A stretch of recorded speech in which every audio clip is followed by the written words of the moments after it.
Assalamu alaikum wa rahmatullahi wa barakatuhu. I am Mehvish Tarik of class 8th, student of Satisar Education Institute, Papur. Today I am here to deliver a presentation about minerals and power resources. First of all, I will make you understand the term minerals. A naturally occurring substance that has a definite chemical composition is called minerals. Minerals are formed in different types of geological environments under varying conditions.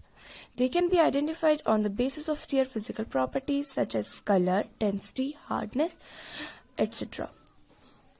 Now, types of minerals. There are thousands of minerals, but on the basis of composition, minerals are classified mainly as metallic and non-metallic. Metallic minerals. Minerals contain metal in raw form, and that minerals that have hard substances that conduct heat and electricity and have a characteristic luster or shine. For example, iron ore, bauxite, manganese ore, etc. Metallic minerals may be ferrous or non-ferrous. First of all, I will tell you ferrous minerals. Ferrous minerals are those minerals which contain iron. For example, manganese, chromites, etc. Non-ferrous minerals are those minerals which do not contain iron but may contain some other metals such as gold, silver, copper, etc. Non-metallic minerals. Minerals do not contain metal. Limestone, mica, and gypsums are some examples of minerals.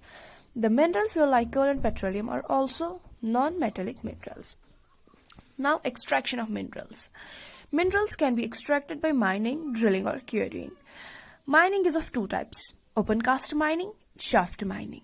First of all, I will make you understand the term mining. The process of taking out minerals from rocks buried under the earth's surface is called mining. Minerals that lie at shallow depths are taken out by removing the surface layer. This is known as open shaft mining. Deep bores called shaft have to be made to reach minerals deposits that lie at a great depth. This is called shaft mining. Petroleum and natural gas occur far below the earth's surface. Deep wells are bored to take them out. That is called drilling. Minerals that lie near the surface are simply dug out by the process known as quarrying. Now, distribution of minerals. Minerals occur in different types of rocks. Some are found in igneous rocks, some in metamorphic rocks, while others occur in sedimentary rocks. Generally, metallic minerals are found in igneous and metamorphic rock formation that from large plateaus. You can always tell if a rock contains copper because then the rock looks blue in color.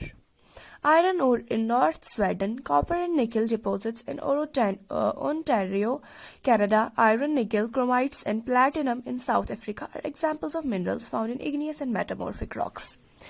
Distribution of minerals in Asia. China and India have large iron ore deposits. The continent produces more than half of the world's tin. China, Malaysia, and Indonesia are among the world's leading tin producers. Europe is the leading producer of iron ore in the world. The countries with large deposits of iron ore are Russia, Ukraine, Sweden, and France. North America. The mineral deposit in North America are located in three zones: the Canadian region north of the Great Lakes, the Appalachian region, and the mountain ranges of the west. Switzerland has no known mineral deposits in it. South America. Brazil is the largest producer of high-grade iron ore in the world. Chile and Peru are leading producers of copper. Brazil and Bolivia are among the world's largest producers of tin. Africa.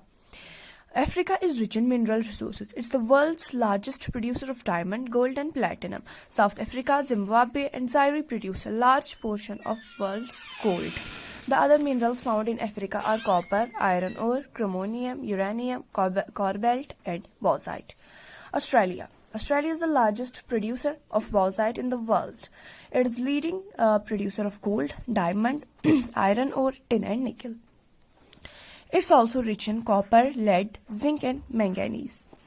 Antarctica. The geology of Antarctica is sufficiently well known to predict the existence of a variety of mineral deposits, some probably large.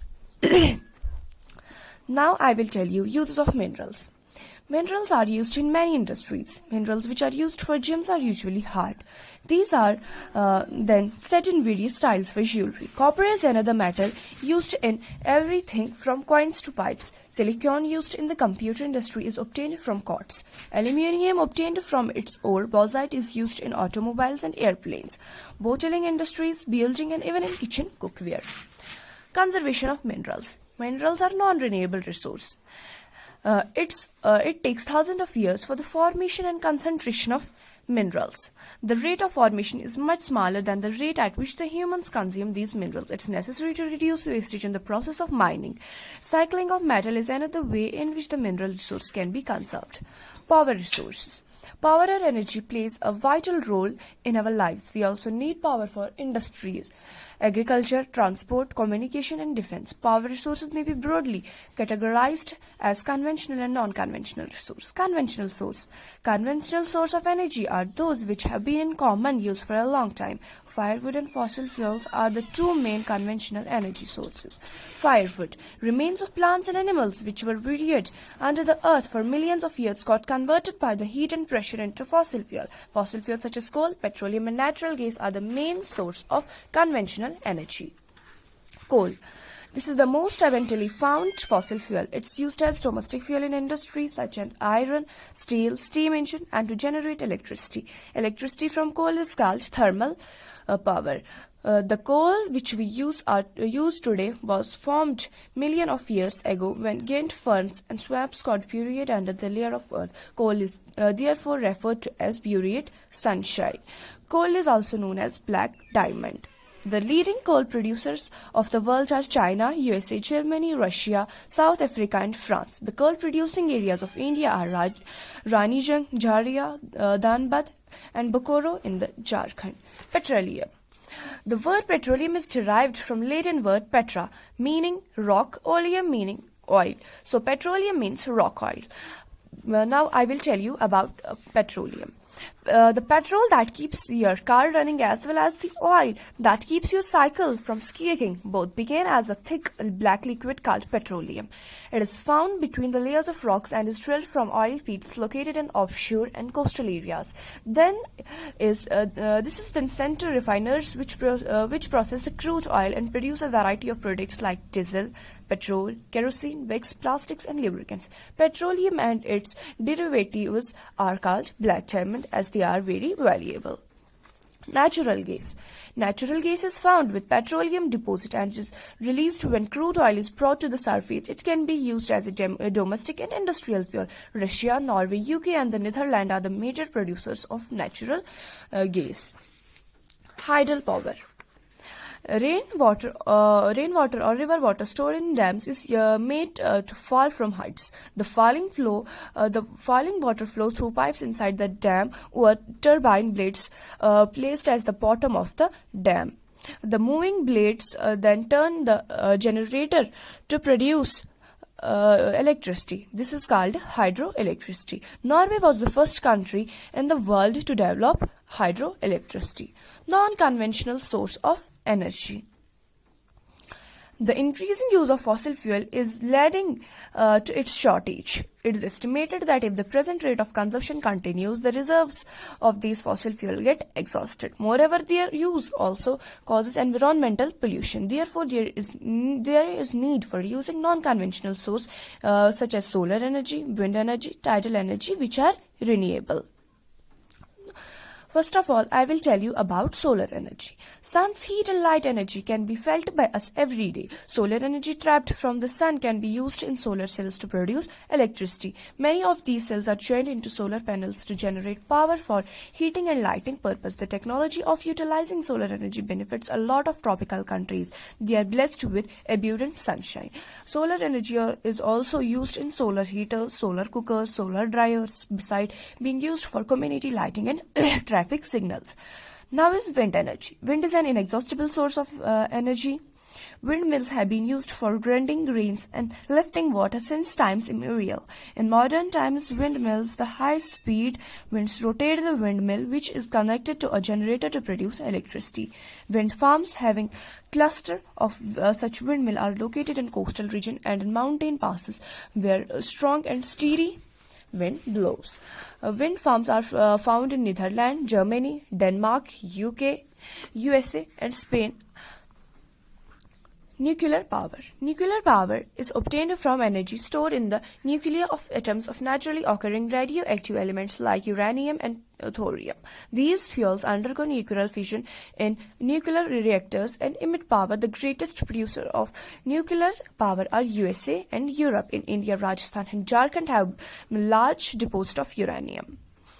Geothermal energy. Heat energy obtained from the earth is called geothermal energy. The temperature in the interior, the earth rises steadily as we go deeper. Sometimes this heat energy may surface into itself in the form of hot springs. This heat energy can be used to generate power. Geothermal energy in the form of heat springs has been used for cooking, heating and bathing for several years. USA has the world's largest geothermal power plants, followed by New Zealand, Iceland, Philippines and Central America. In India, geothermal plants are located in Manikaran in Himachal Pradesh and Puga Valley in UT of Ladakh. Tidal energy. Energy generated from tides is called tidal energy. The first tidal energy station was built in France. Tidal energy can be harnessed by building dams at narrow opening of the sea. During high tide, the energy of the tide is used to turn the turbine installed in the dam to produce electricity. Russia, France and the Gulf of Kutch in India have huge tidal mill farms. Biogas. Organic waste such as dead plants and animal material and animal dung and kitchen waste can be converted into a gaseous fuel called biogas. The organic waste is decomposed by bacteria in biogas digester to emit biogas, which is essentially a mixture of methane and carbon dioxide. Biogas is an excellent fuel for cooking and lighting, and it produces huge amount of organic manure each year. Energy is everywhere, but we can see that rationing this energy is both difficult as well as costly. This is the presentation of chapter Minerals and Power Resource. Thanks. Have a nice day.